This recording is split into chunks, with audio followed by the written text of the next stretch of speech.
Hi, everyone. Hi, Kathy. Hi, Eric. I was the one late to the meeting. I don't know. I did something funky with my links. All looks good to me. Well, as long as everything's working and we are recording, we're good. How is the field, Jay?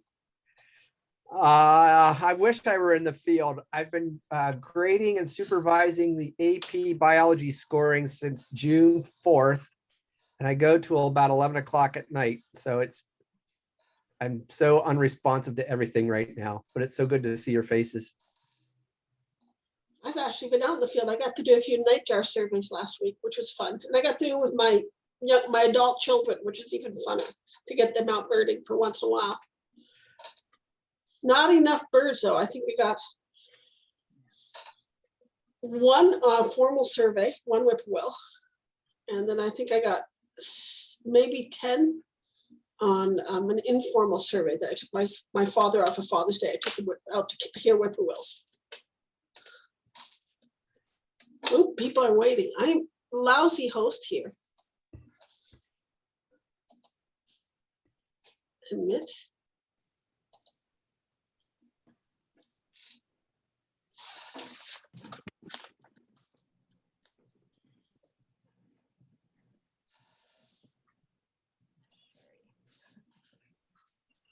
Hey, Sherry.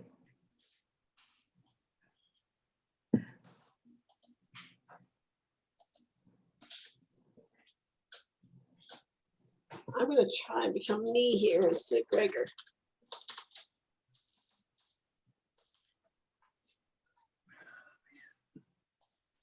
So Erica, do you want to wait a little bit longer before we turn the controls over to you? I could probably get started now, and people can maybe catch up. I can't imagine that. Do you have a lot more people in the lineup, or? What do you got? 7 people? I think it goes out to about 12 people. Am I right, Jay? That's how many Yeah. people. Yeah. So It's a busy time of year for everybody, I'm sure. Yeah, that's sort of what I was thinking. And they can listen to the recording and beat me up in their own time. Yep, I said we will turn it over to you. It would be lovely if we could co-host, but I have not a clue how to do that. Okay, I'm gonna, it says host disabled participant screen sharing. Can you enable it for me? I can, yes. I just have to figure out how. Okay.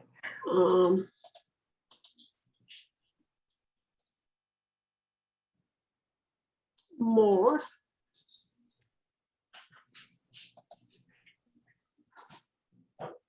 Or this will be really short. And does everybody know everybody here? Oh, do you want to? Maybe not. I see some people I don't recognize. Because I haven't seen Eric in a while, and John I haven't seen. Yeah, John, I have not seen you. You're National Loon Center. Welcome. Yeah. Yay. Well, hello. I've met a couple of you, but not everybody, and that's only because I've failed miserably in contacting some of the most important people out there. I've heard your name, Erica, several times.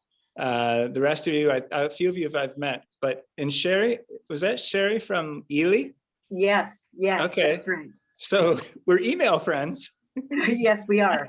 I was late because I was getting dry ice for this next loon that's going out. And I saw you sent me an email, but I didn't get to read it today yet. Okay, well, thanks for getting that down to Arno. Yeah. He's very excited. It seems like it, yeah. So he wants to do the necropsy on it. But the vet here in Ely did find lead in the upper chambers. I don't know, Jay, what parts that would be, the esophagus.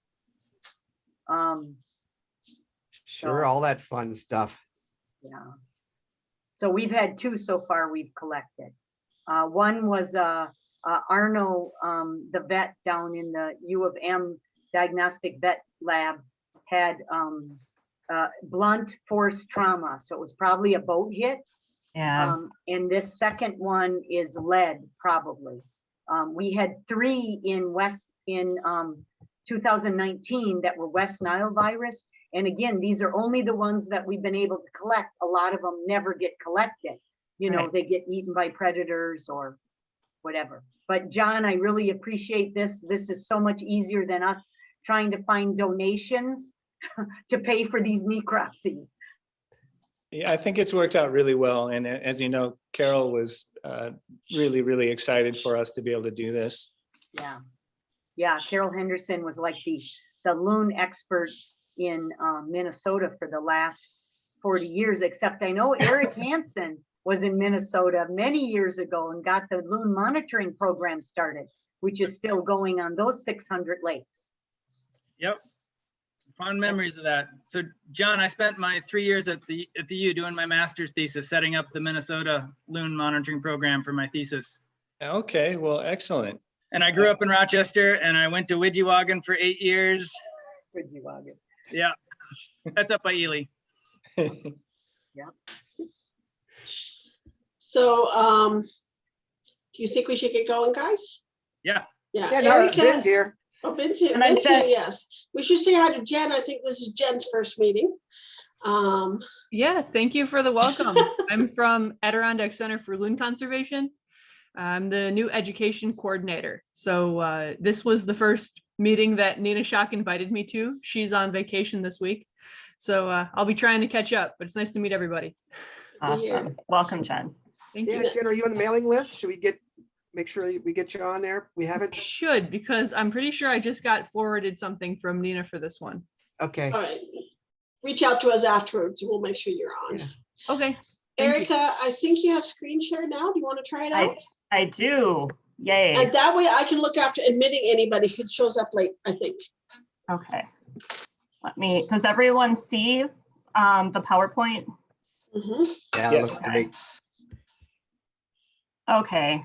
So, I mean, today we're going to be looking at location. And also someone is coming on to talk about Slack. So the first 45 minutes are dedicated to location. So if I'm getting close and we don't have time for discussion, cut me off. But I'm going to get going right now. And what I've done is really looked at everyone's monitoring and survey forms to see how we can work together. So this is that map that Kathy created to show where all our Loon Citizen Science programs are located. So in order for us, what we're trying to do is possibly standardize and share location information, loon data, things like that. It's been interesting looking at all these forms because they're all pretty different.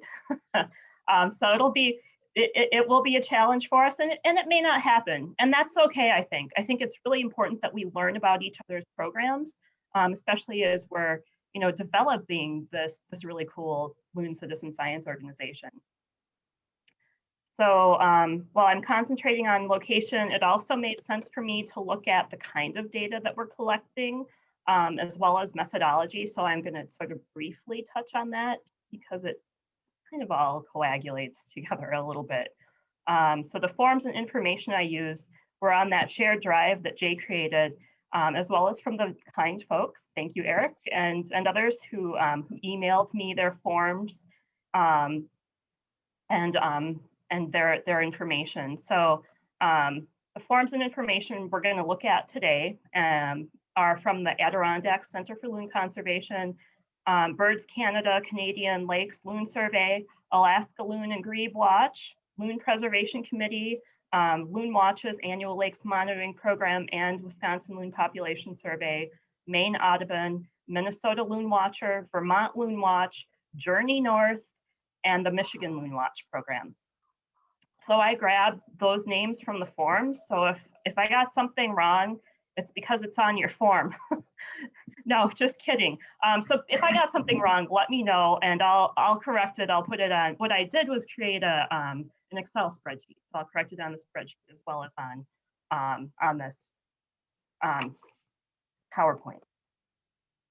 So this was really interesting. These are all the different ways our organizations are categorizing location information. So the first what do we have, 8 or 9 here, just pertain to the lake location. So I say state or province, and that's really pertaining just to Journey North, because she's a continent-wide program. Then other, our state or provinces are also including county, any number of these, any combination of these. So county, township, subregion, lake name, lake ID, or water body identification code. I'm sure we have different ways of describing that. Township and range, that's really old-fashioned way of looking at location. And then latitude and longitude.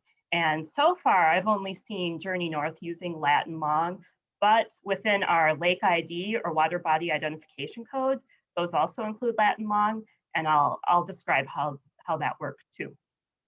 Then within the lake itself, some organizations ask for a sketch of the lake or a lake map and or a lake map.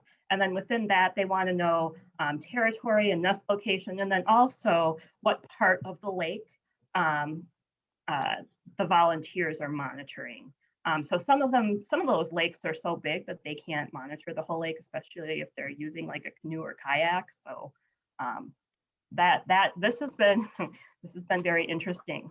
So I also want to sort of categorize our programs too. So as you can see, the standardizing and sharing of information might be a challenge. And what I did was I have a column that is seasonal monitoring. So that's organizations that ask their volunteers to monitor throughout the season, throughout the loon season. So some of them are asking for ice out to migration. Some of them are asking for like May, June, July, August.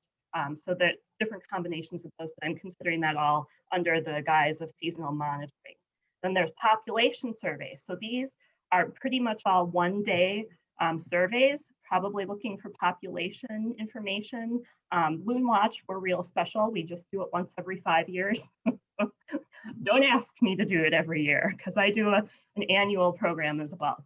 So, so that also is interesting. And then Journey North is very special because they are just looking for, and this is information that I think a lot of organizations can contribute to if their volunteers are there at ice out. So she's looking for first arrivals, and she's also looking for ice out. That's just the loon data. She collects so much information, continent-wide information. I was seeing hummingbirds, gray whales, tree frogs, like all these different, monarch butterflies. But in terms of loon information, she wants first arrivals, and if we've collected the ice out information. So hopefully some of us can contribute to her. Okay. So I've compiled, as I said before, I compiled a spreadsheet, and that includes the organization name. So up here you can see what my spreadsheet includes. Location information, the type of program, so be it that one day or survey or a seasonal survey, loon data that's being collected, whether the lake was assigned, pre-selected and or volunteer choice too. So I think that's interesting. So what we're going to do is just take a brief look at all of our different organizations, survey or monitoring forms. And I'm a big fan of the snipping tool. So it's snips of the survey or monitoring form. So don't be insulted if I didn't include your entire form. So this is the Adirondack Center for Loon Conservation. So just to familiarize you with the location information you're seeing, they're asking for the lake or pond name, the county, as well as the township. So then the data that they're collecting, the number of adults, the number of chicks, and the number of immatures. And as you can see, this is a one-day survey. So they're asking their volunteers to go out. I'm pretty sure this is what we did last year. It was our once every 5 year survey, the middle Saturday in July from 8 a.m. to 9 a.m. So that's how they're conducting their survey. And then here you can see too, they're asking for either a sketch or an actual map of the survey, and to sketch the general information that they observed. So that's the Adirondack. That's just a brief synopsis, and I'm sure Jen would probably have a lot more to say about this, but again, I'm trying to just concentrate on loon information and location information. So that's just our brief synopsis of Adirondack Center for Loon Conservation. Then there's Birds Canada. So the location information they're collecting is the lake identification number or code or something. I'm sure that that's probably similar to what we do in Wisconsin. They're asking for a sketch of the lake. It's considered a survey, but it's what they're doing.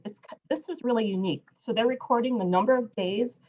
They're asking the volunteers to record the number of days they observed in May, June, July, or August.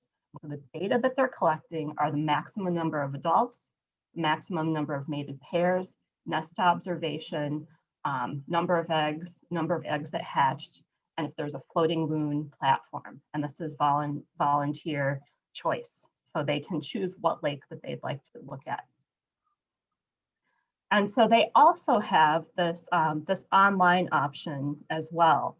So there's a form, but you can also enter the data online. And so this is how Birds Canada, and correct me if I'm wrong, Kathy, this is how they're working. They have these great examples on their form, so you can see how you're supposed to do it. So the month May, the number of days that they went out and surveyed. So in May, this volunteer went out and surveyed for 3 days, the maximum number of adult loons that they observed. So they observed 2 adult loons in May, and then the maximum number of mated pairs. They observed 1 mated pair. So that's, so each of those, so again, this volunteer went out 2 days in June, 14 days in July, 8 days in August, and then all the data they collected, and then the maximum number of young too. And then the next part of their survey form is the maximum number of breeding pairs resident on the lake. So the breeding pairs that are living on the lake. Do you observe a nest for pair 1? So they're saying there's 2 pairs. So for pair 1, no, they didn't observe a nest. For pair 2, yes, they observed a nest. If you observed a nest, how many eggs were present? 2. How many eggs hatched? 0. This is kind of sad. And then was this a artificial nesting platform? No. So this is Canada Lakes. Did I get anything wrong, Kathy? Am I skipping over too much? No, but I should mention that this nesting summary is more designed to pick up platform information because we really don't emphasize looking for nests. We don't need 600 people looking for nests. Okay. So it's collected, but it's not the meat and potatoes. The first page is the main data. Okay. Yeah. Awesome. Thanks, Kathy. Thanks for that clarification. Because I think there's probably a lot of nuance that I'm missing within your program. So, if I'm missing that, just butt in and speak up. So then Alaska Loon Watch, that they actually stopped their program in 2015, but Jay shared this wonderful publication that they have. And so they were looking at whether or not the volunteers were prejudiced in terms of collecting data on lakes that had loons and not on lakes that didn't have loons and things like that. But here's the location information that they collected. So they were collecting sub-region, location or town, and lake name. And then they wanted a location map that included the nest location. So this is annual. They were asking for volunteers to go out from May through September. And they were collecting data on nesting pairs, the number of nesting pairs, the number of chicks that hatched per breeding pair, the number of chicks that survived past the defined survival threshold. And I don't remember what that is, but that's basically the information that they collected in sub-region. There were all these different regions where they were collecting data. So outlying, and then so a lot of these were near Anchorage, so they had these neighborhoods, these regions defined where it had a greater population. So that's why they were able to do this volunteer monitoring. Alaska is so remote that probably the rest of Alaska this is not possible, but they did that there. So that was really interesting. Then there's the Loon Preservation Committee, the oldest and most famous. So they collect their location information that they collect is the town and the lake or territory. They ask for a sketch of the map, or a sketch of a map. It's a annual or single survey. So they have a form where if someone goes out just one day, then they can capture that information with the single survey form. And if they go out throughout the season, then there's a different form that they use to capture that information. The loon data that they're collecting are the number of individuals, transient individuals. So it'll be interesting to hear their definitions of these different types of individuals. Immature, resident unpaired adult, territorial pair, nesting pair, a pair with chicks, the number of chicks hatched, the number of chicks that survived to mid-August, the nest site, the nest type. So I think they're referring to is an island or artificial nesting platform, things like that. The nest timing and nest failure. And so I didn't have, I can't really see, I didn't have all the information. I couldn't discern all the information that I was looking for based on their form. But let's look at their the data that they're collecting. So the number of individuals, singles, immature, territorial pair, and the nest activity, the number of chicks, the number of adult loons with chicks. And then here's, I do this too. They have a loon volunteer observation log. So they have a date and then the length of the observation. So how long were people out, and then the observation or comments.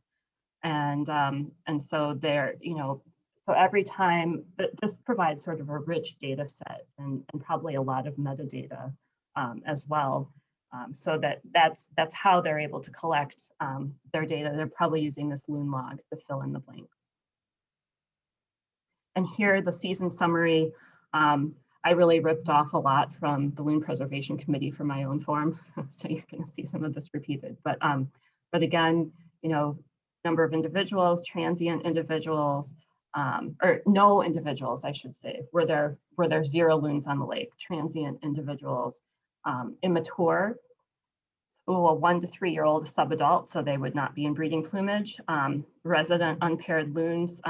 In Wisconsin, we refer to those guys as floaters, territorial pairs, nesting pairs, pairs with chicks, and then the number of chicks that hatched, and then the number of chicks that survived to mid-August. I think we have a huge variety of differences in what we consider to be a loon chick that's probably going to make it to migration. So that too is interesting. So they have sort of a date. There are other organizations that have, 6 weeks or 10 weeks, or or are they able to fly or not? Okay, so this is Loon Watch. This is our annual lakes monitoring program. I require county, lake name, and WBIC number, which is the Wisconsin DNR's acronym for Water Body Identification Code. So every lake in Wisconsin, and there's over 15,000 of them, has a water body identification code. And I'm going to share with you why that is pretty soon. And Kathy is probably going to relate to this a lot too. So in terms of lake map, we're asking for territory and nest location, and then 2, if the volunteers only monitoring a certain part of the lake, what part of the lake are they monitoring, and they can circle that on the lake map. So this is our annual program. We ask volunteers, ideally, to monitor from ice out to migration, but we think that all data is valuable. So even if someone is only able to go out for a few days or a day, if that lake hasn't been monitored by any other organization, then that's data that we don't have. So that's valuable, even if it's for a day or a few days. But ideally from ice out to migration, and there's my nuance, we're looking for arrival and departure dates, the number of floaters, number of territorial pairs, number of nests with incubating adults, number of chicks, territory, nesting site, number of nest attempts, nest failure, number of chicks fledged, and we consider them to be able to fledge if they survive to 8 weeks. So that's our definition of they're probably big enough to survive to migrate if they survive to 8 weeks of age. And then this is volunteer choice. Volunteers can choose any lake or lakes that they'd like to monitor. So again, here I have a loon survey log, a little different from the Loon Preservation Committee in that I really direct people to let me know the information that they're seeing. So the date, are they seeing floaters? So the floaters are the loons that are not part of a territorial pair. They're not defending territory, territorial pairs, nests with incubating adults, chicks. And then comments, I love comments because that is sort of the metadata that we don't get that also talks about, why loons might not be doing well on their lake or why loons may be doing really well on their lake. So those comments are really valuable. And we also do, or me, myself and I, do a population survey. This occurs once every 5 years. Again, the information we're collecting is the county, the lake name, and the water body identification code. We're asking for a map. If they see a nest location that they indicate that on the map, usually this is too late because it is the same date that I think most other organizations do their surveys to, the middle Saturday in July. And so we are asking for folks to survey from 5 a.m. to 10 a.m. and to survey for a minimum of 30 minutes. And if the lake is bigger, survey more. And then the data that we're collecting is the number of adults and number of chicks. So this is purely population survey. And then we have 258 pre-selected lakes. It's a random stratified sample of lakes that represent all the lakes in Wisconsin. They're in all 27 Wisconsin counties. And so the volunteers can't choose any lake. They have to choose one of the lakes that's on our list. So they can choose a lake. It just has to be one of our survey lakes. And they selected those lakes back in 1985. So I just wanted to talk a little bit about the identification codes. Why do we do this?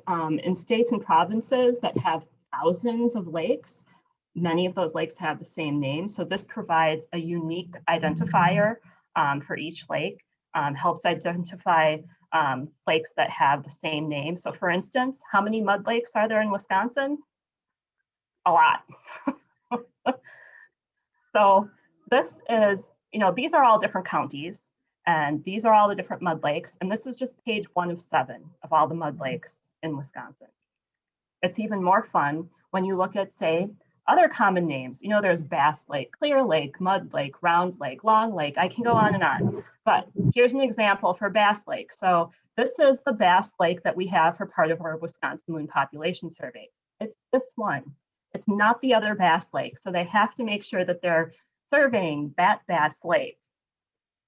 Fortunately, the DNR has a really good website too. And what I think is valuable about this too is this water body identification code is also connected to a latitude and longitude.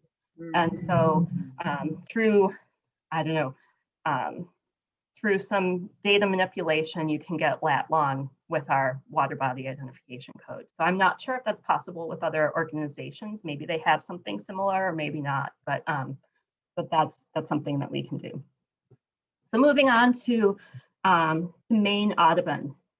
So again, I collected survey forms from 11 organizations, but I think it's fair to give each organization their due and to look at their forms and to look at the information that I collected here. So again, this is the location information that they're asking for, the lake name and the town.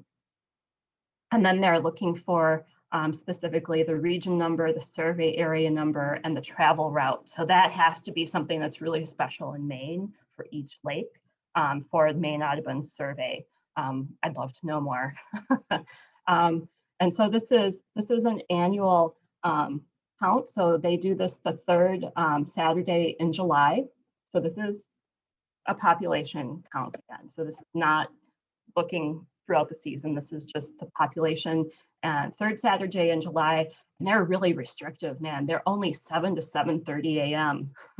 So I'd like more time. But they're looking for the number of adults, the parents, a number of chicks, and the distance from the loon. And then let me see. I have to move things around here. And then I didn't know if they had assigned pre-selected or volunteer choice with this. I would guess that most of these population surveys are probably similar to the Wisconsin Loon Population Survey, in that they have really specific lakes that they're wanting people to survey. But I'm not sure. I didn't see that on the form. I can only go with what I've been looking at. Then there's Minnesota Loon Watcher. So I know Minnesota also has a population survey that they do annually as well, but he didn't send me that form, even though I asked for it. So this is what we've got for Minnesota.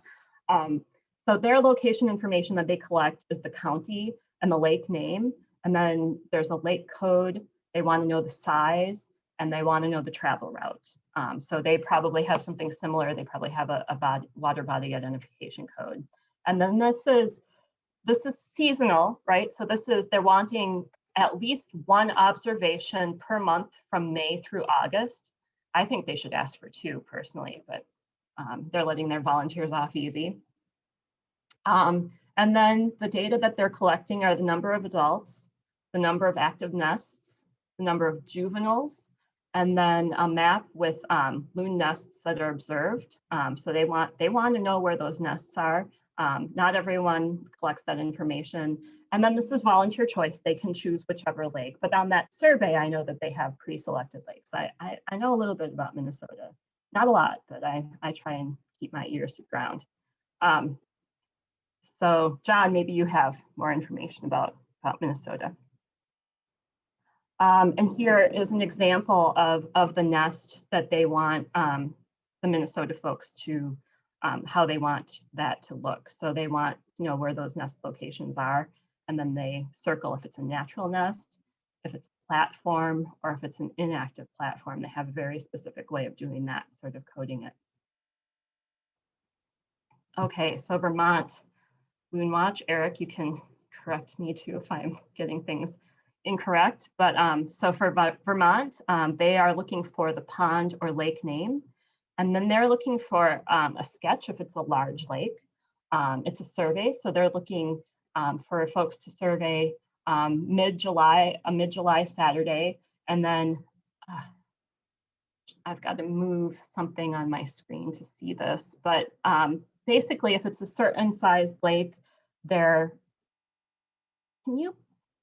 let's see.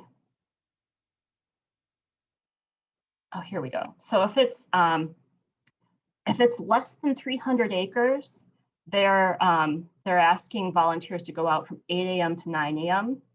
to do the survey. And then if it's greater than 300 acres, super nice. They have 4 hours to do a big lake, so 6 a.m. to 10 a.m. And then they're collecting the data they're collecting are the number of adults, the number of chicks, and the number of subadults or immatures. And then Eric, do you have assigned lakes, or is it volunteer choice? So this one is all assigned. Yeah. And we're hitting, pretty much almost every lake over 20 acres in the state. But I totally forgot to include the forms for our all season, starting in April till November. So I apologize for that. Okay, so Vermont has a monitoring, a seasonal. And that's more of what you've been talking about with just, what you're seeing at whether you're doing a territory, whether you're doing a whole lake, and it's a little more of the metadata that we're collecting, and then I interpret it.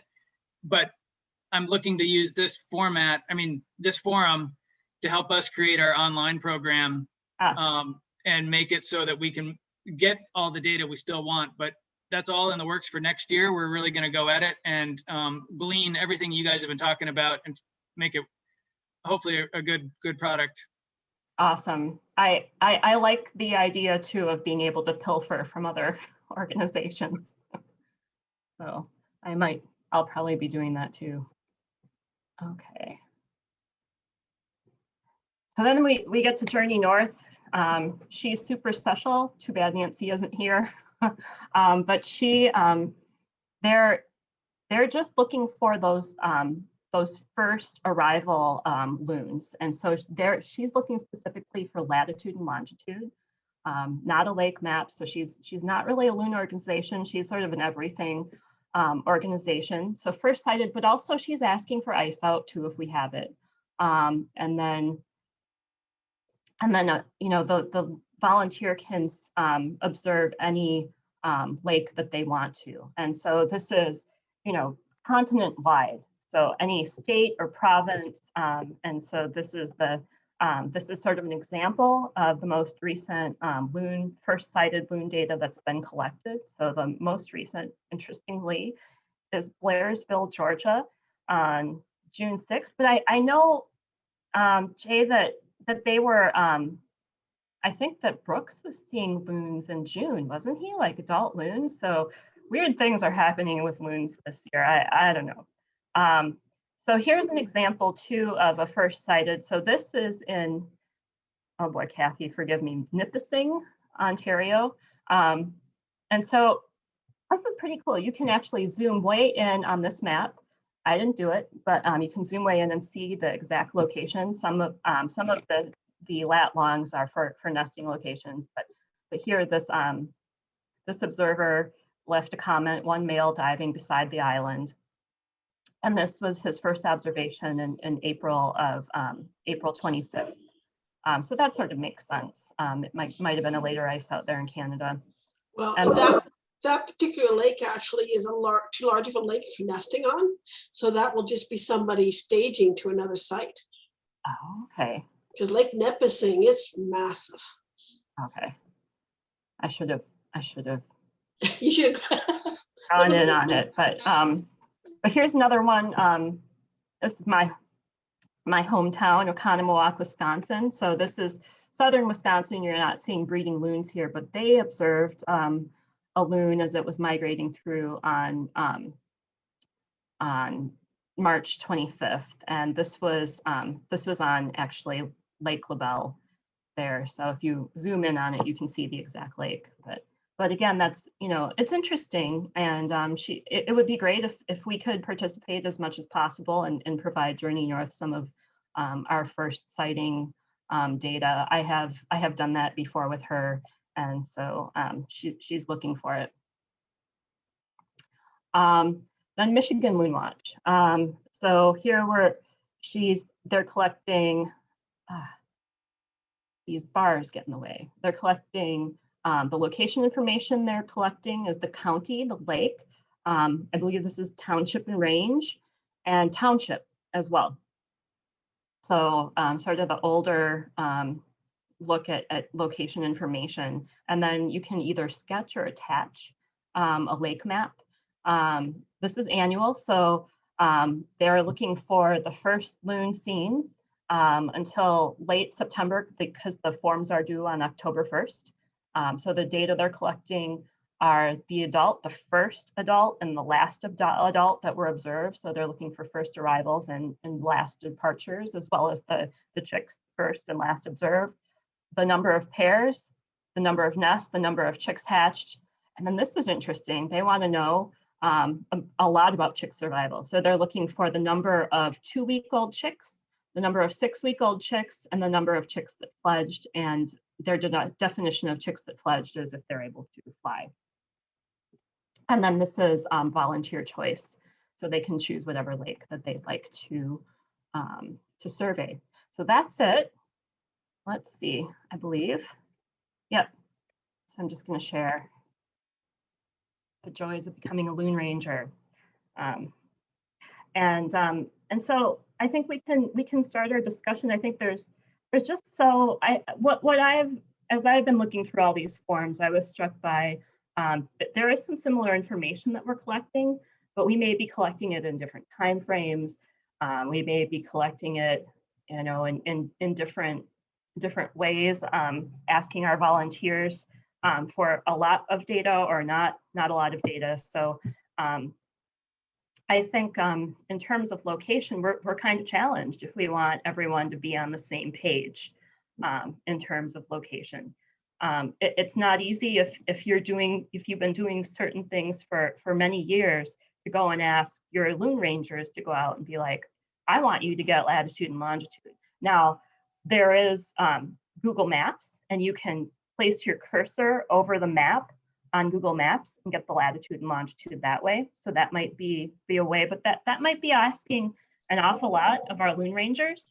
And it might not be something that everyone wants to do, but I think that is the potential that we have to try and get everyone on the same page in terms of location. Now, it might not be exact nest location, but I think we need to shoot for maybe lake location, getting the latitude and longitude for lake location. So I'm open. Erica, but if I can jump in, I think that might also be noisy data.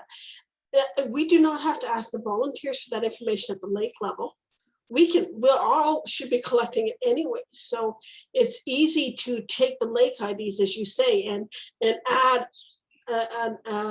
latitude and longitude to your system, like we do, and I think you do as well. And the reason I suggest that, all it takes is having 4 people out in the boat with a different GPS, and now you're trying to figure out the lake from 4 different GPS values, and it can get very messy. Right. Yeah. So I think you can get it georeferenced without necessarily asking the volunteers. Now that doesn't give you to the pair and to the territory. And I'm not sure if everyone has a lake ID like we do. Well, yeah, but it's that exists for all these organizations in all these states. And I'm going to pick on you, Eric. Do you have something like that, lake ID or? Vermont is pretty archaic. We have lake name and a town associated with it. That's it. Well, we created our own lake IDs. So that's not from a system. We started with a big maps of Canada on like road maps because we're pretty old. And that's where the original dots come from. And we've moved into the Atlas of Canada and now into the online version of the Atlas of Canada. And that's the only thing that keeps me the same, even remotely sane, is the fact that all those lat longs are based on a specific document that's supposed to go to the center of the lake. That's a ton of work, Kathy. Wow. Is that something that Eric could do, with the Vermont lakes, like in a drop down? How many lakes do you cover, Eric? Only around 200, so we're pretty tiny compared to the rest of you guys. But there's 900 on the list, but most of those we're not visiting. I mean, I think what Minnesota's got is, I remember working with that, and that was really efficient. They had a sort of a number for each like town or county, and then a sub number for the lake within it, just kind of moving back and forth, as well as a reference to a lake type, if it was really marshy or full deep, or it was really easy to use. I mean, I kind of like that, just to get at your challenge for next year and trying to think of an online way of developing a system where you can have people quickly go on and click and drag to get to where they want to go, and maybe already have that stuff programmed if you have a small number of lakes. What about dealing with territory? Because some of the annual count material, you don't necessarily need a territory thing, but if you're really trying to follow the population well, and then you have territories that are shifting. And so it's one of those things like, oh my God, how do we deal with that? And is it going to shift back the next year when the water levels change? Now, we have some great systems with our nature counts where you can go in and you can identify a lat long for the lake. And then what happens is they give me a temporary lat long, and then I take their information and reference it against a known database. So there's ways to get that information. So I'm pretty good, unless it's unknown lake number 65 in Yukon or something like that, then I really get into trouble. So it can be done. And when we look at our other programs, like our Atlas programs right now, it's literally, they're doing point counts and a dot on a map. And you can go onto your phone and put a dot on the map and collect all your data around it. So the question is, what level of georeferencing is needed before it gets to be too much and becomes noisy? So we have chosen in our system to stick with the section of a lake. So the area that's surveyed by the volunteer, and we don't identify specific repair locations, because that's easier with citizen scientists, because I can't get out there to train them, right? They're all across Canada.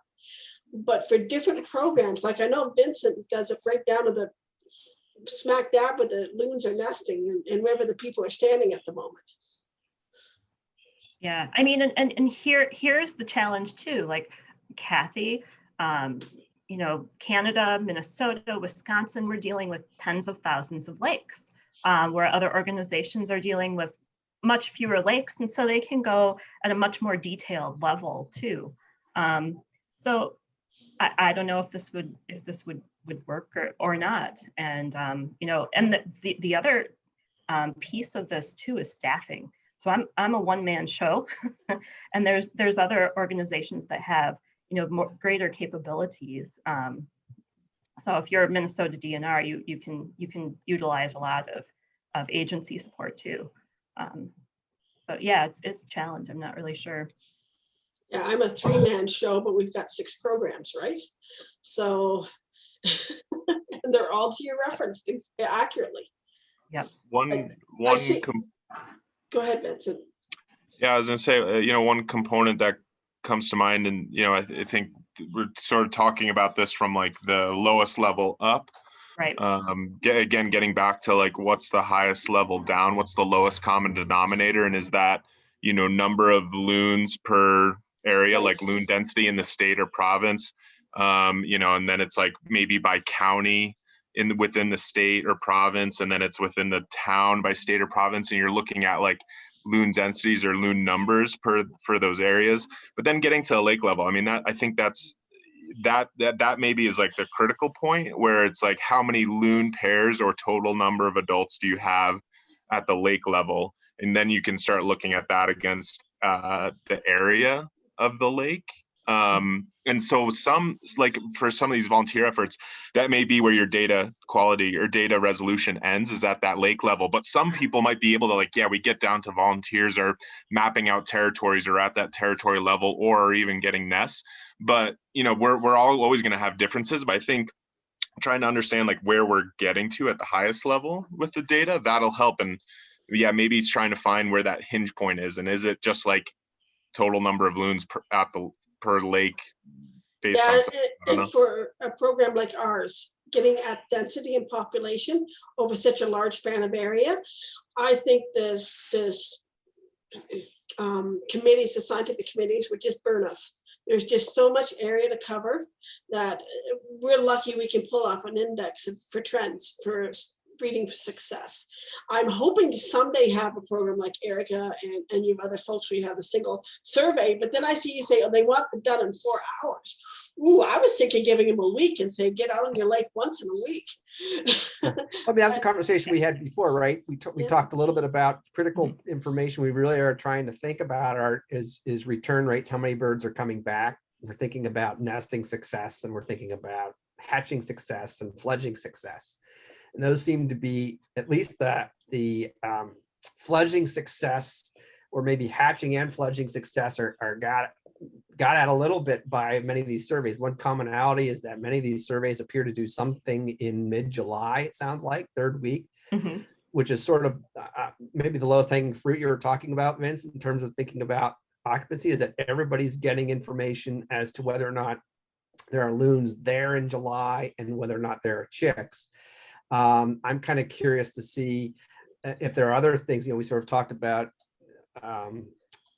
loon occupancy of lakes. Do all these surveys do something earlier in the year too, or is this basically it? My guess is you've got this huge variability in your surveyors, where you've got residents that are there year round and are constantly turning in information about details. You know, every day I got my cup of coffee and I was watching the birds on the nest, I can tell you where it is and who's doing what.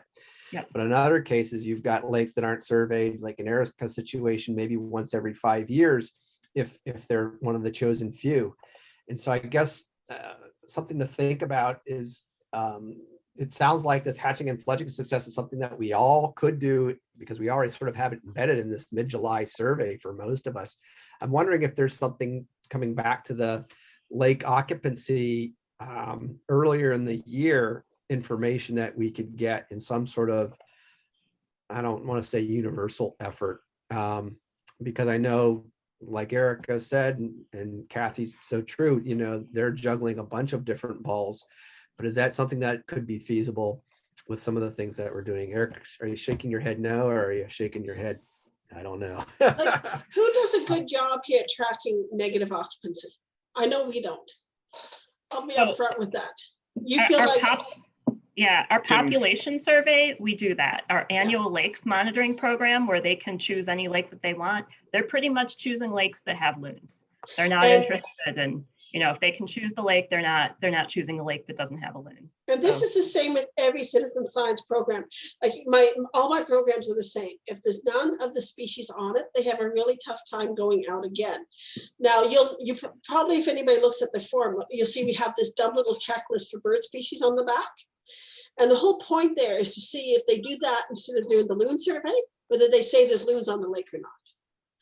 And it was a totally unsuccessful test in many ways, because we still did not manage to get the non-loon lakes done. They'll all say, well, I haven't seen loons, so I'm not going to survey it anymore. I have to say the beauty of doing it once every 5 years is memory loss. So they don't remember which lakes don't have loons on them. And they're like, oh, this loon or this lake is terrible. There's no loons on it. I'm like, great, give me the data. It's also a surprise effect that they can go back and say, oh, maybe there's loons on there now, because the woodcock survey that I also am involved with, it's they call it a 5-year rotation, but you actually survey every 6th year if there's no woodcock on the route. Huh. Yeah. It takes a lot of hand-holding. It takes a lot of hand-holding, but we get a lot of our little lakes surveyed on the annual count day by getting them outside the survey period. I'll let people who got a good lake, I'll have them do 2 or 3 little tiny lakes that are nearby. I also have a group of interns and myself. We might do 10 lakes that day. We might do it Friday night, where we just hit all those little tiny lakes that nobody really wants to go to.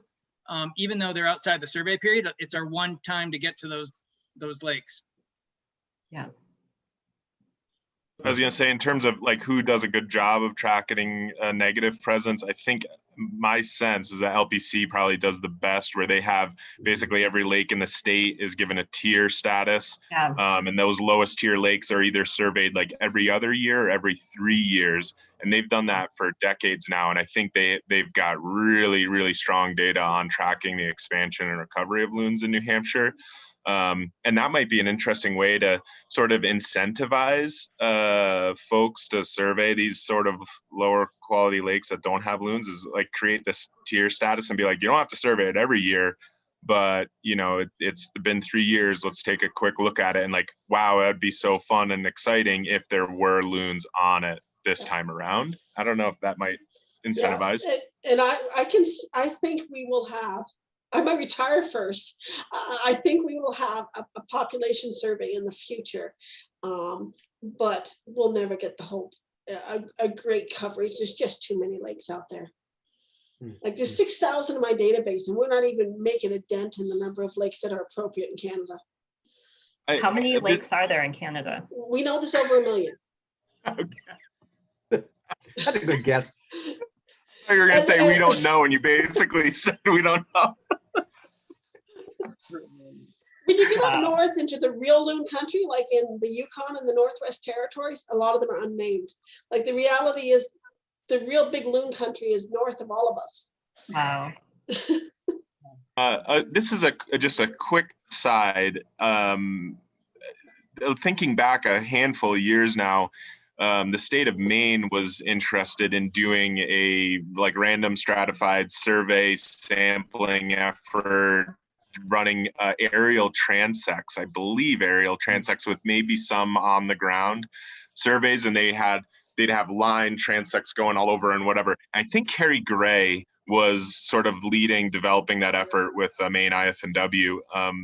She might be a good brain to pick about, you know, how is there other ways that we could get at estimating loon density, maybe not productivity as well, but at least like loon density in certain areas that are huge with your 1 million plus lakes. I'm sure Canada's considered it.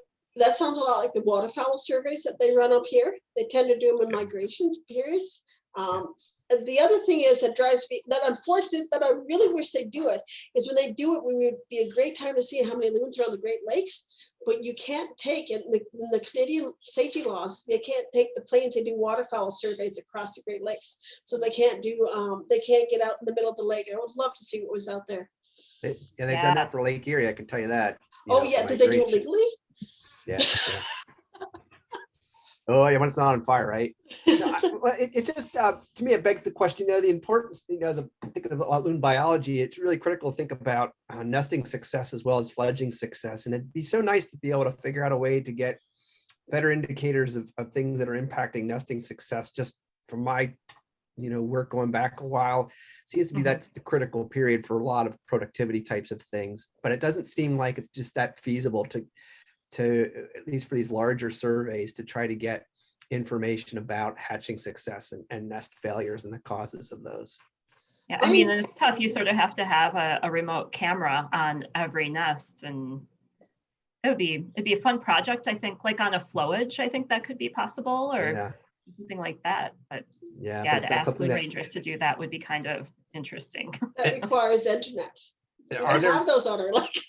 Well, are there smaller networks though of people, or in your areas that would be willing to do something like that? Maybe not as such a detail of a scale, but maybe something that would be I think there is more objective, but nevertheless it might provide some. It may be a little bit more dilute, but perhaps provide information.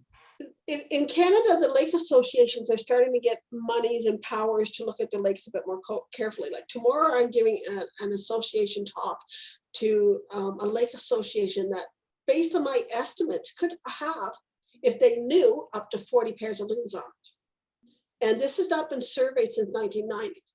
So I'm hoping to bring them into the fold. I think you're going to find the number of loons is probably closer, number of pairs is probably closer to 12.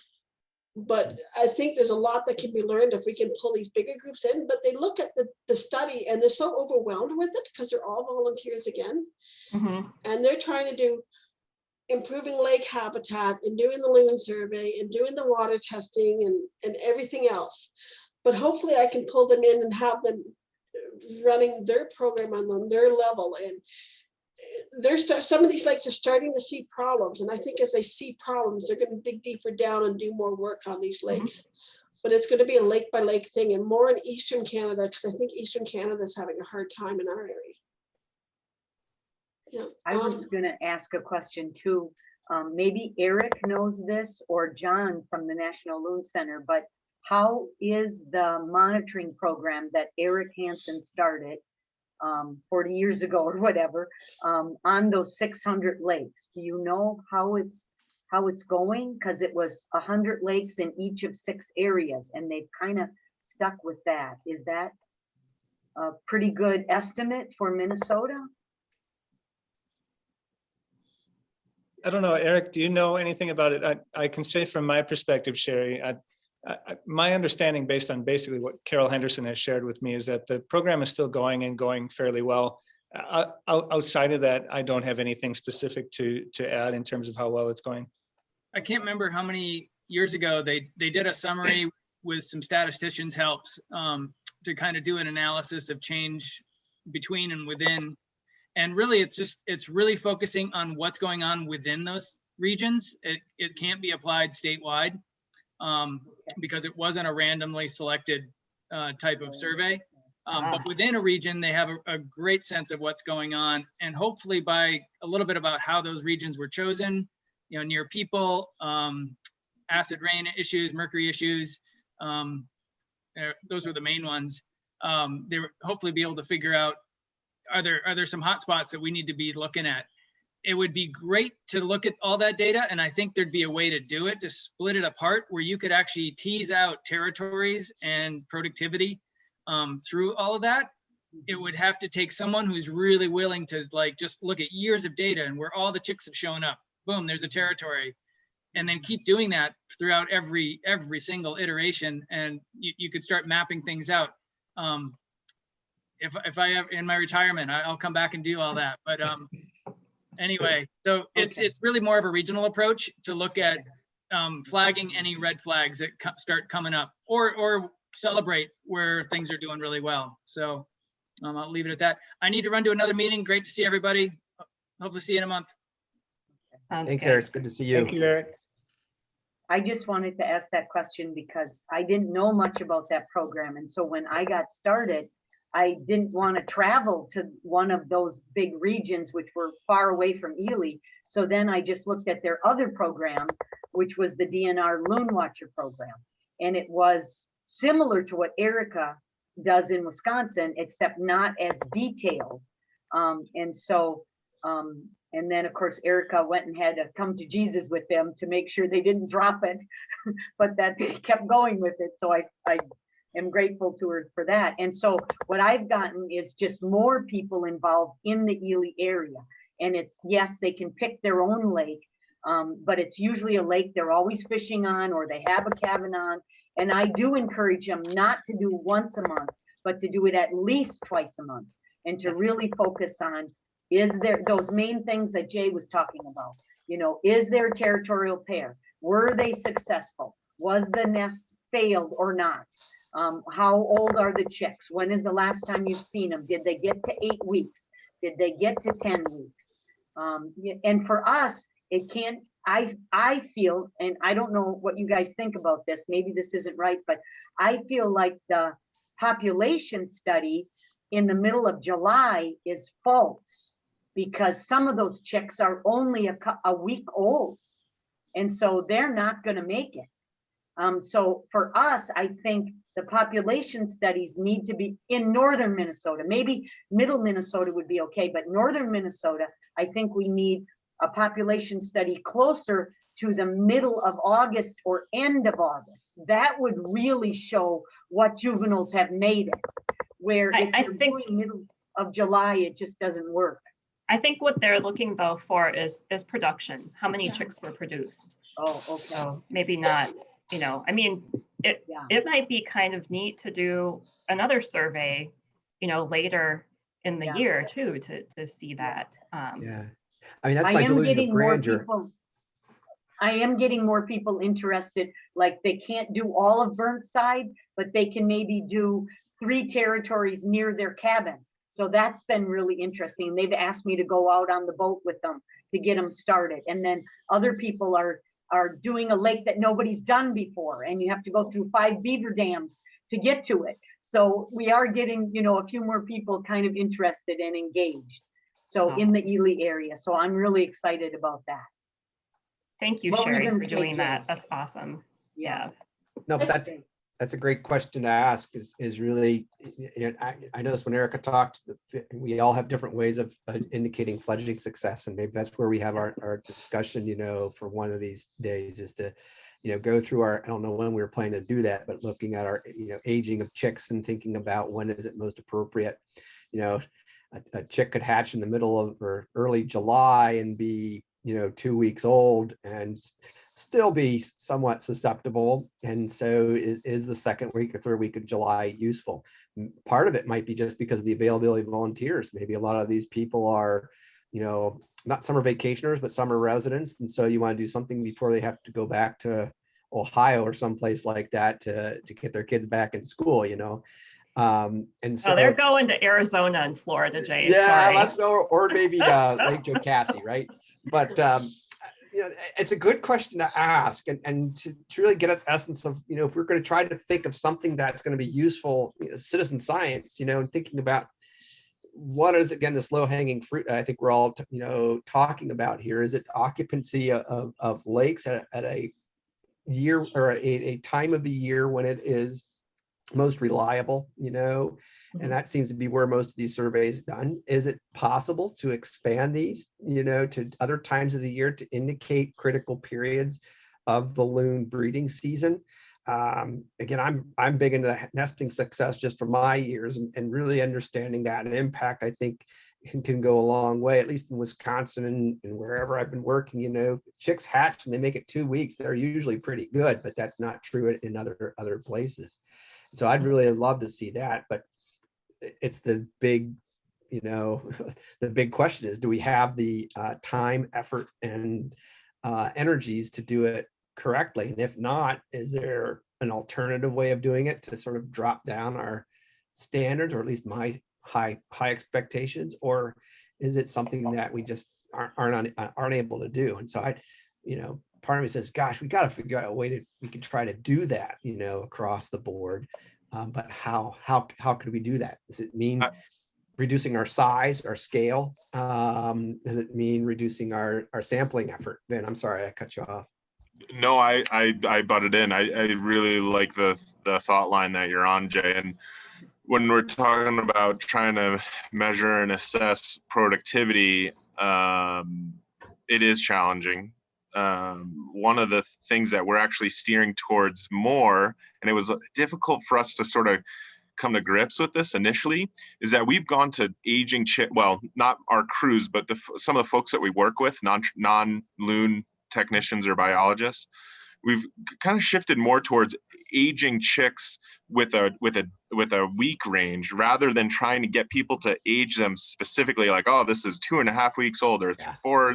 We're like, is it, what I'm getting to is in survey 1, 2, 3. And again, I always, sorry to keep bringing it back to this, but as we're getting into these more advanced technological ways of recording data, like we have pictures and it's like, does it look like this? And if it looks like this, then it's, it's 0 to 7 days old, or it's 5 weeks to 7 weeks old. And if we can just get volunteers to put the loons in the buckets, it's not going to be accurate, but it'll be pretty close. And then I think you can then, make these sort of, once you have that data, you make the extrapolations or do the modeling to sort of just show like, what it is. And then you're eliminating would the chick have survived or this and that? Because you can say, well, if the chick made it to 2 weeks, the percent chance that it'll survive to fledge is this, or if it made it to 6 weeks or to this bucket. Nest sites, you take a picture of the nest site with those eggshell fragments in it. You can, identify whether that thing is likely hatched or whether or not it's been depredated. And so, you can really do a lot with those types of technologies. I'm sort of curious, as to how everybody hopefully will evolve into those technologies. I'm, very resistant to them because I just don't know them, Ben.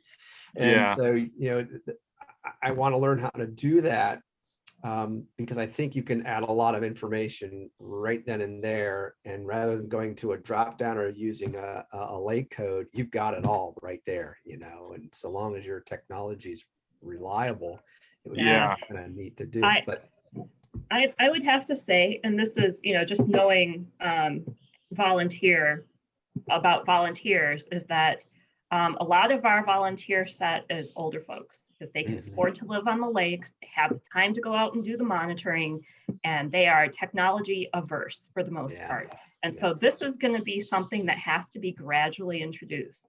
So the way I'm looking into survey 1, 2, 3.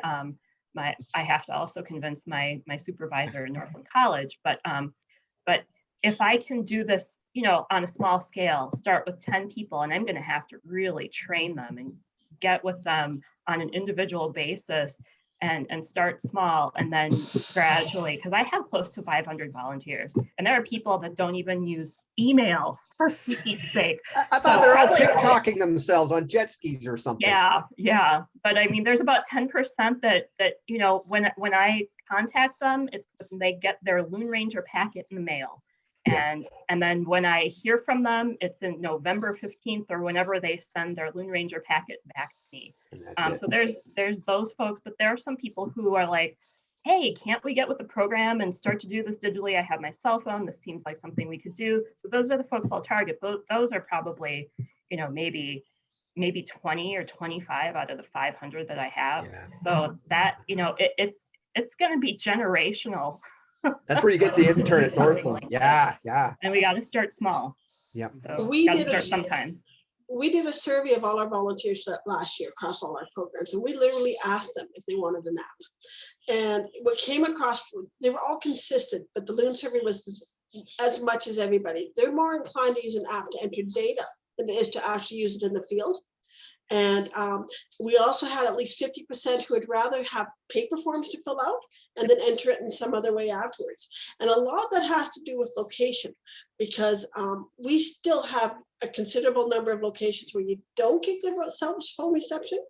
Yep. And also on top of that, aging population. And our population, it surprised me actually, the population of Loon surveyors, medium age is about 45, which is actually 20 years lower than I thought it would be. Oh, yeah. And but it also has to do with the fact that they want to be unplugged when they're at the cottage. It's part of the Canadian cottage experience. And we mentioned before that we had a minimum of 4 surveys or 3 surveys. That's the minimum. Usually we're getting more like 2 weeks a month all summer long because they're cottage owners. But we put a minimum in there so we don't get day trippers. Because if you have a canoe person that's going through 25 lakes and you get 100 of those, there's my time all locked up in georeferencing and reviewing data that I can't use anyways. I guess I look at that differently in that if it's a lake that's not getting monitored and there's no data, then at least I have something. But yeah, I got eBird. They can put it on eBird and I can pull it off eBird. That's where the technological advances in a lot of these folks is coming through too. There's a lot of people, birders that are getting hooked on eBird. And so there's where I think there is the possibility of trying to have some converts. But Erica, I was supposed to remind you that it's 5:13 now in my time. And so I don't know if you were playing the Slack or was I supposed to interrupt you half an hour ago? Well, we're supposed to have. There's supposed to be somewhere in here. I forget what her name is. Chime in. And she has not. Has not joined. I'm going to send. It's Courtney Weber, isn't it? So I'm going to send her an email. Well, I'm afraid I'm going to have to run in about 15 minutes myself. Yeah, we've only got 15 minutes left. I think that she. So maybe next one. Maybe next one. Yeah. Okay. I've got to scoot now. I've got a 3-hour drive ahead of me. Where are you going? I'm going to across a couple mountain ranges into Idaho. I got to be up early tomorrow. No, 3. How's it been? Busy, but good. We got new findings. It's great. I'll have to fill you in at some point. Yeah, I hopefully will be done in the next couple of days to get back online and start talking to you. But I'm sorry about the Bruins too. I hate you. It was tough. Hey, Penguins. I lost to the Islanders. Sorry about the Penguins and the Blue Jackets, bud. It's bad. It's good to see you. Hey, good to see you guys all too. Sorry I couldn't hang around longer, but see you next month. Be safe. Sounds good. Bye. Yeah, I think we can end the meeting then too. We can. I don't think we don't have a Slack person. Yeah. No, but I think I just want to review what we're doing next time, right? Is it Nina Shock who's going next in July to talk a little bit about nesting and I think we hijacked the location data to talk about nesting. I think that's what we've done tonight. Okay. I think next is territorial hair. Territoriality? Yeah, okay. And defining that. And I thought it was Vin, but I'm not. Oh, okay. I have to look. Good. I'll say that after he's left. Yeah, no, that's perfect. You recorded it, right? Yeah, I'll check the notes. So did we have any final conclusions other than the fact that we should all have lat long somewhere in the system? Is that the best we came up with? Well, I think lake occupancy is something that I think we all do. The big question is there a way in which we can uniformly identify the lakes? I mean, the benefits of the Minnesota and Wisconsin projects are that you have these lake identification numbers, which is fantastic. In a place like Vermont with Eric, where he's only monitoring 80 pairs, it's pretty easy. I should say relatively easy to do. But perhaps there is also a way that my guess is that information still, if I remember right, the Wisconsin program, it's all locked into lat launch 2, if I remember correctly. So that if we can at least have that information, there is some information we can glean across. And the survey 1, 2, 3s, it seems like that's being done. So I think we'll have to talk to those other programs that don't list Lake ID and see if they can provide lat long information. And if they Yeah. can't, then I think, you know, and Yeah. I wish they were here, they could hopefully see that, hey, if we add those Yeah. to our data sheet, that could be something that we can enter into a database, and that, you know, we were sort of talking about that in our initial, description of what ultimately we can try to put together as some sort of spreadsheet indicating where these birds are. Are they successfully occupying a lake? Have And they I'm successfully assuming- nested? I'm Have they assuming they- successfully hatched? And have they successfully fledged? That's my delusion of grandeur. And can we get there, you know, and what does that mean to Sherry, who's in northern Minnesota, where chicks hatch a little bit later in the year, versus the Adirondacks, where, you know, chicks are hatching in middle May. And I think we kind of have to, interesting to think about. I think we have to be careful when we talk about definitions of what is success, because I remember they said New Hampshire was in August, and they probably are all at least 8 weeks old, I'm thinking. So Yes. when I say 8 weeks old, it's just because I know that we have time frames and we have to have the so many weeks across Canada. Well, New Hampshire, they can probably say that, oh yeah, they don't hit that age Yeah. before this date. Yeah. Well, like I had Rideau, they had birds hatching beginning of June, and I have other places where they haven't even started hatching yet. So it may be literally the same definition of large, young, or immatures, or whatever you call it. We just are using different ways of defining it. Yeah, and I think we're coming to that point, you know, hopefully we'll have a discussion later on, you know, coming up with sort of ubiquitous identifying chicks of certain age, or at least of certain conditions. You know, a healthy chick might go a lot faster into getting itself into its, you know, juvenile plumage and ready to go. Whereas another bird might be on a very nutrient or resource poor lake. And as a consequence, it's a 3 or 4 week old chick, but still it hasn't made that first, you know, that first molt into that second down. And so it'd be kind of interesting to think about whether we should be defining things based upon weeks, or do we start to identify them based upon how advanced they are in the molt. And maybe that's a better way to go, because once we get to some particular plumage, then we have a certain degree of confidence that this bird is, for all intents and purposes, ready to go, or at least has everything that it should have to go. And probably, and I think Erica, that's like me, yeah. you're wondering about how to get volunteers to do that training. It's easy to get them to do a week by week. And then you can look at the data and say, they saw that chick the first time, June 1st, and they saw that chick the last time, July 25th. That's enough weeks. And so it's easier to interpret weeks from the data. And I think we should come up with a plumage key. And I think we are, you know, I think a lot of programs are, to try to identify the progression of the molt. I mean, Erica, you've got a wonderful presentation. I know we've seen it. Sherry and I have, at least, on a sequence of the chick molt. And I think that would be something that we could definitely talk about, perhaps in August or September, when the chicks are are fledging. But I don't, that's not what I have in my form. So my form has, I mean, and that becomes a whole nother issue in terms of training folks. Mhm. And I tell you what, like when you add something new, Yeah. oh, I know, changes. Yeah. You It's start changing warning anything. him. Yeah, you start warning him a couple years ahead. Yeah. Then you start Yes. training them the year of, and then maybe 3 years later, they're caught up. And Right. you will lose a percentage of volunteers in that time and pick. thank you, Kathy. Well, You that's where- understand me. Well, that's where technology comes into play too. But I think, you know, there's the potential there to do that. And Mhm. you know, easy for me to say I'm sitting in Ohio right now and not active with a lot of volunteers. I mean, Sherry's out there picking up dead loons and the like. So, you know, how much time does she have to be doing that? So Yeah.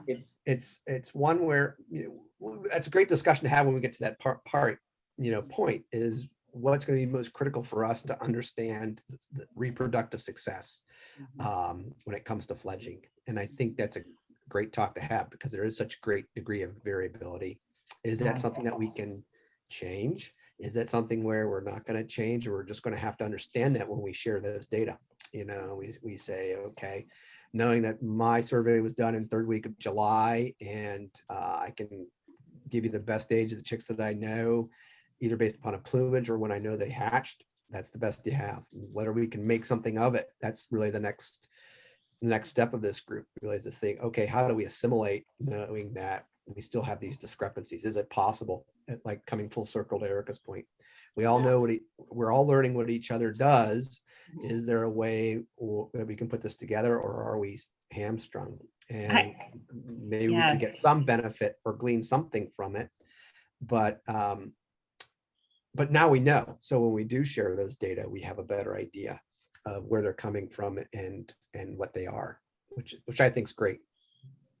And I'm so glad we're talking about it, because now that I've been out there so much watching them, especially the last 3-4 years, I can just see the ones that the only thing they're eating is crayfish. And, you know, and then the lake up the Echo Trail, they're just eating these huge, great, well, that lake is stocked, you know, it's a huge difference. And then Little Rookie Pond, the water is so low, the chick is dead by a week and a half. Because the parents don't have big enough food to eat. So they're, you know, they have to keep eating minnows. Everybody's eating minnows, so there's not enough to go around. Where are you? The other again, piece Sherry? What'd you say, Kathy? Where are you again, Sherry? Ely, Minnesota. Okay. So it's, you know, we're 50 miles from Canada, 50 miles south of Canada. Everybody's 50 miles from Canada. And I'm kind of doing, you know, a few lakes to the north, a few lakes to the east, a few lakes to the west, and a few lakes to the south, but keeping it kind of within an Ely range so I can talk to those people. And I have people that are interested. We got $100 worth of donation for the rescue group, which I need to go to Erica and get trained on more rescue stuff with Marge Gibson so that I can tell them the next step to do. With Linda and Kevin. Yeah, that's the rescue rehab groups tomorrow. So yeah, I think, is that 4 o'clock too? Yeah, which is 3 o'clock my time. Yeah.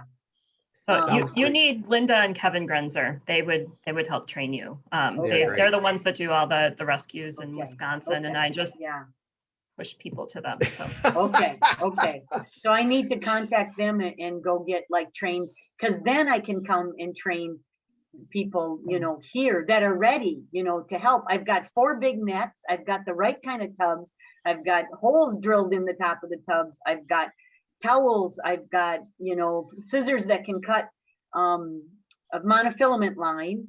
And I've got the vets on my side. They're, you know, taking x-rays and calling me up, you know. The best time to do that training, Sherry, is this weekend. It's the 4th of July, and it's awful for loons right now. It's horrible. So you're going to be getting more dead loons, injured loons. I mean, I'm frightened for Marge and Kevin and Linda, what's happening this weekend. And I'm going to be looking on my email, you know, probably 3 times a day, just to see if there's anyone who's reporting. So yeah, I mean, if you want to, I can give you their contact information if you want to go down there and help them, because this weekend is probably going to be the worst for them. Right, and that'd be a good way to get trained, is be on the site doing it. Mm-hmm. Yeah. Do you guys worry at all about liability when it comes to loon rescues and things like that? Like, well, let's be real. I can't train anybody. I'm stuck on Lake Erie, and I'm not even in the loon breeding range in Canada. So this is so informal, Kathy. These folks, Kevin and Linda, so they're volunteers for Loon Watch. They're not affiliated with Loon Watch to do rescues. They owned a pet store, so they have sort of some idea about how to handle, but they've also been working with Marge Gibson for years, totally informal. And Kevin has created all this equipment just based on their experience. So there's nothing safety related about what they do, except that in the winter they wear these survival suits that they don't freeze to death and they float if they fall over the boat. So it's just, you know, it's the Wild West here, Kathy. It's the Wild West. Rodeo.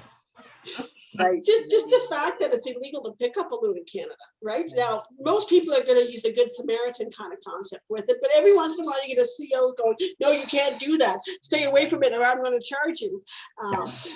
Yeah, well, and part of the thing that's really successful is getting to know the COs.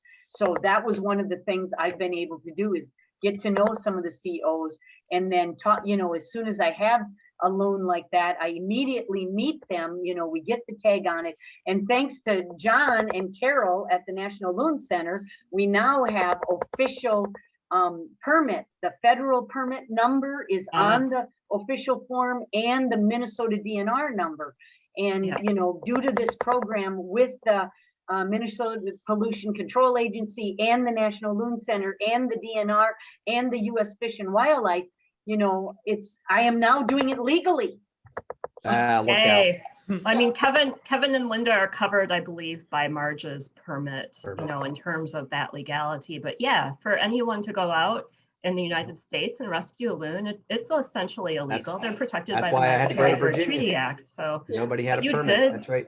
yeah, Jay. I do have a permit somewhere, if I can find my copy. But again, I'm not the one who's going to be out there.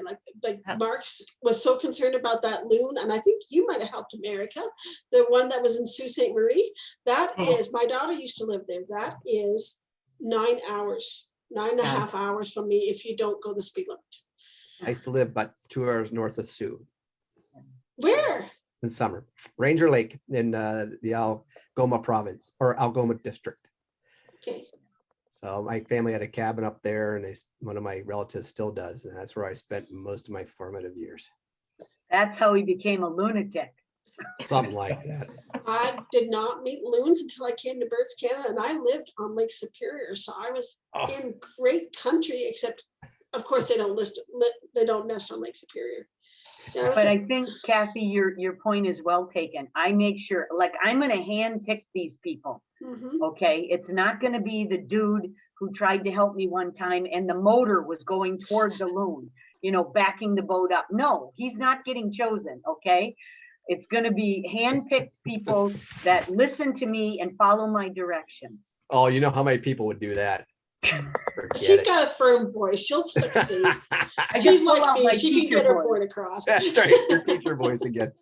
Well, I'm afraid Well, I gotta go, probably- guys, Yeah. but Yeah, I'll talk to Vin, and we'll get together, citizen science group, and talk about things when I get out of this job for the next couple of days here. I'll try to become more communicative. Okay. But I can't thank you enough, Erica, for taking the charge with this. I think it was really nice. Thank you, Kathy, thanks for Erica. Great setting this job. up. I'm surprised we didn't have more people today, but my guess is they're all out doing what they Yeah, do. they're out on the lakes. Yep. Okay. Thank you, John, for coming. Thank you. Yeah, Kathy. thanks, you, John. John. Hope Nice you to meet do you, this John. again. Bye, everyone. Thank you all. Bye. Take care. I'm ending the meeting for all.